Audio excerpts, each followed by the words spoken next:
अंजली दमानिया ताई, आपण 24 तासाच्या आत मागणी करत आहात की राज्याचे उपमुख्यमंत्री अजितदादा यांनी राजीनामा द्यावा। अंजली ताई, तुम्ही जो 24 तासामध्ये कथाकथित जे काही तुमच्याकडे काही पेपर्स आहेत अशानुसार मागणी करत आहात, तर माझं तुम्हाला सांगणं आहे की अंजली ताई, आपण तातडीने 24 तासाच्या आत कोर्टामध्ये दाखल करावे। विषय असा आहे अंजली ताई की तुम्ही सातत्याने येऊन जे काही माननीय अजितदादांवर आरोप करत आहात त्याच्यासाठी तुम्ही आता देशाचे गृहमंत्री माननीय अमित शहा साहेबांची भेट घेणार आहात। निश्चित तुम्ही अमित साहेबांची, शहा साहेबांची भेट लोकशाहीच्या माध्यमातून घेऊ शकता, परंतु कारवाई जी काही होणार आहे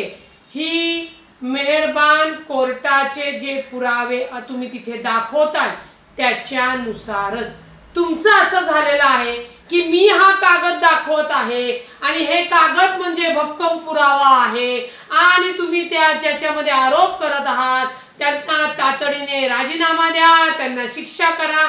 असे राजकीय हेतूने किंवा कुणाकडनं काहीतरी सुपारी घेतल्या उद्देशाने आरोप करून कोणताही निर्णय लागत नसतो।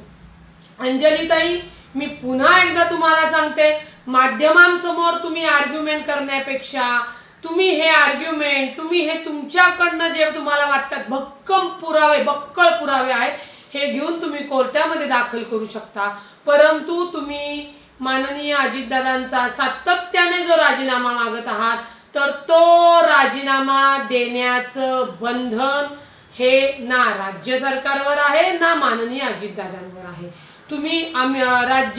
देशाचे गृहमंत्री माननीय अमित शहा साहेबांकडे जरी गेलात तरीही देशाचे पंतप्रधान साहेब असू द्या, देशाचे गृहमंत्री साहेब असू द्या, राज्याचे मुख्यमंत्री साहेब असू द्या, राज्याचे उपमुख्यमंत्री साहेब असू द्या, हे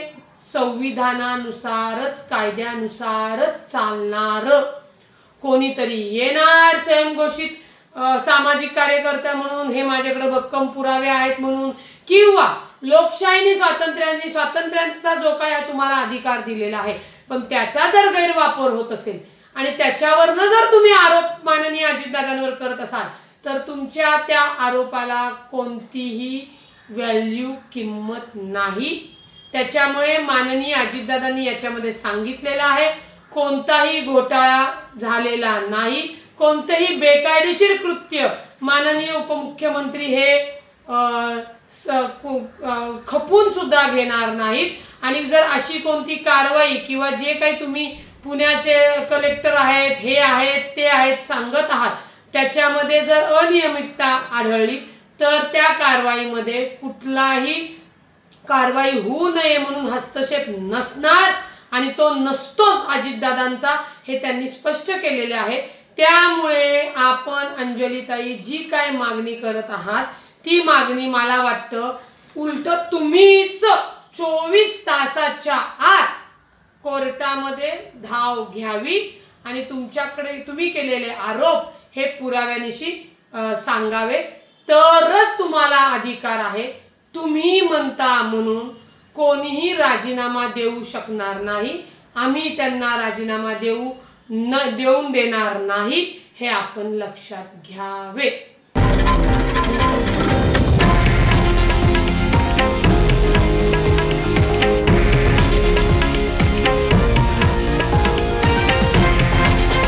हे आहे देशातील नंबर 1 न्यूज नेटवर्क आणि आपण पाहत आहात TV9 मराठी,